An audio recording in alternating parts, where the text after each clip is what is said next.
Chapter 35. Shadows in the Spires. Jans Rinso strode through the shadowed corridors of Elther's palace like a blade slicing fog, his dark tunic whispering against the marble floors, etched with fading runes of Calith's light. The capital loomed around him, a viper's nest of towering spires and festering slums, where the air hung heavy with incense masking the stink of decay. Guards in blackened armor snapped to attention as he passed, their eyes averted from his piercing voids, knowing better than to meet the gaze of the Shadow Dragon's master. Veyr's confession still burned in his mind. The boy headed for the Storm's Spire, a fool's errand laced with divine peril. Jans had released the scarred assassin hours ago, watching from the prison gates as Veyr limped into the rain-slicked streets, his grey eyes haunted by regret he wouldn't voice.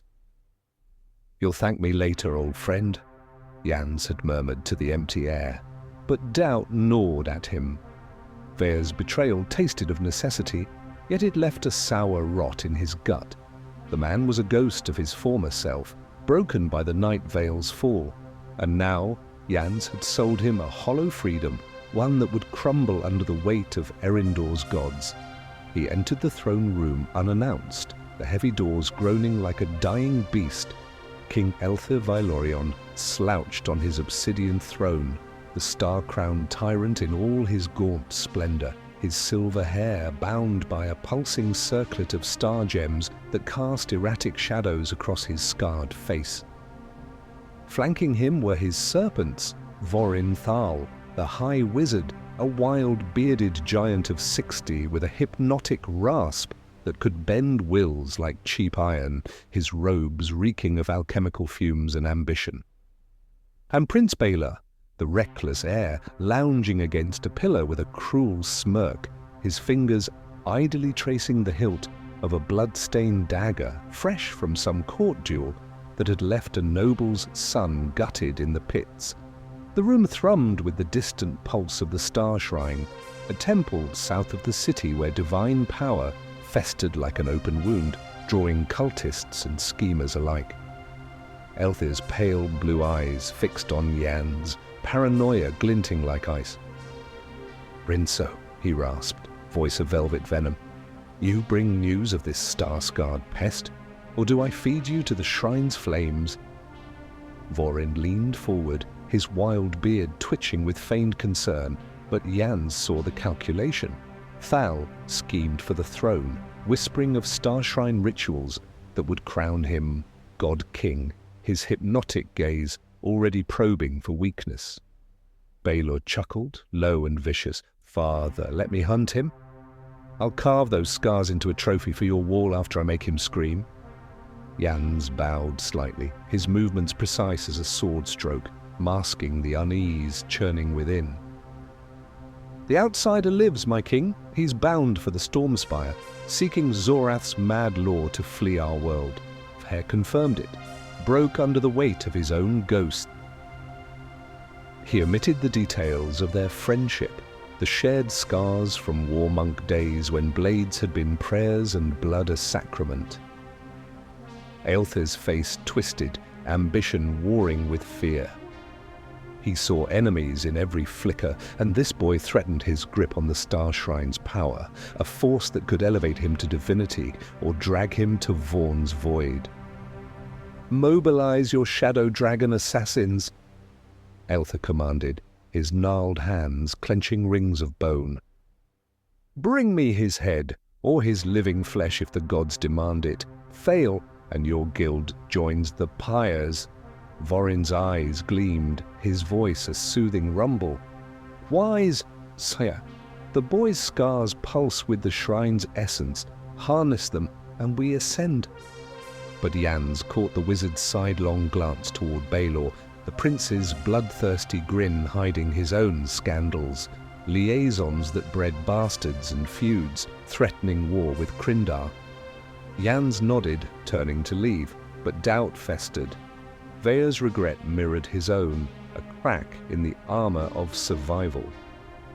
As he slipped into the night, dispatching ravens to summon his assassins, lean killers with poisoned blades and unerring aim, he wondered if hunting the boy would bind him to the god's whims or shatter the fragile alliances holding Vialoria together. In the distance, the Starshrine pulsed brighter, a beacon of doom, and Jans felt its pull, whispering of betrayals yet to come. The city's labyrinthine streets swallowed Jans as he emerged from the palace gates, the cobblestones slick with evening mist, and the refuse of 1,000 desperate souls. Lanterns flickered in the gloom, casting elongated shadows that danced like spectres, while distant tavern songs mingled with the cries of street vendors hawking diluted star shatter and cursed trinkets. He moved with purposeful grace, his mind already mapping the hunt, shadow dragons stationed at key passes, scouts threading the Bloodwild's veins, but a small figure darted from an alley, halting him. A child, no more than 10, ragged and wide-eyed, thrust a crumpled note into his hand before vanishing into the throng like smoke. Jans unfolded it, the scrawl hasty but clear. The Drunken Serpent Tavern, just beyond the east gate. Information on the star-scarred boy awaits. Come alone. His lip curled in faint amusement, suspicion coiling like a serpent in his chest. Treachery was Erendor's currency, but curiosity and the promise of an edge drew him onward. The Drunken Serpent squatted on the city's fringe, a ramshackle inn of weathered timber and flickering torchlight, its sign creaking in the wind like a hanged man's lament. Inside, the air was thick with pipe smoke and the reek of cheap ale, patrons hunched over tables in muttered conversations that hushed at Jans's entrance. He scanned the room with his piercing voids, noting the exits, the drunks who might be spies, before an old woman approached, hunched, veiled in a tattered shawl, her voice a croak. "You seek truths, Shadow Man?" "Follow." She led him up creaking stairs to a dim room, the door clicking shut behind them. As she turned, the air shimmered like heat over coals, the illusion melting away. The crone's form straightened, her veil dissolving into wild beard and robes heavy with arcane scents. Vorin Thal stood revealed, his hypnotic eyes gleaming with smug triumph. Jans's surprise flickered brief as a blade's flash, his composure unbroken, though his hand hovered near his sword hilt. "Val," he said coolly, voice laced with dry sarcasm. "Cloaks and crones! This reeks of treason. Elther would have your head on a spike for such theatrics." Vorin chuckled, a low rasp that echoed like grinding stones, gesturing to a rickety chair by the room's lone table. "Treason? Merely prudence, Rinso. The king sees shadows where none exist, but I see opportunity. Deliver the boy to me, alive, and I'll reward you handsomely. Gold to bury your guild's debts, artifacts from my vaults, to sharpen your blades beyond mortal ken." Jans arched a brow, unmoving. "And why alive? Elther wants his flesh or his head. What game do you play, wizard?" Vorin's smile widened, his wild beard twitching as he settled into the opposite chair, the room's candle flickering in rhythm with the distant Starshrine's pulse. "Sit, Rinso. I have a story to tell, one of gods, scars, and a throne that could be mine, or perhaps even yours, if you choose wisely."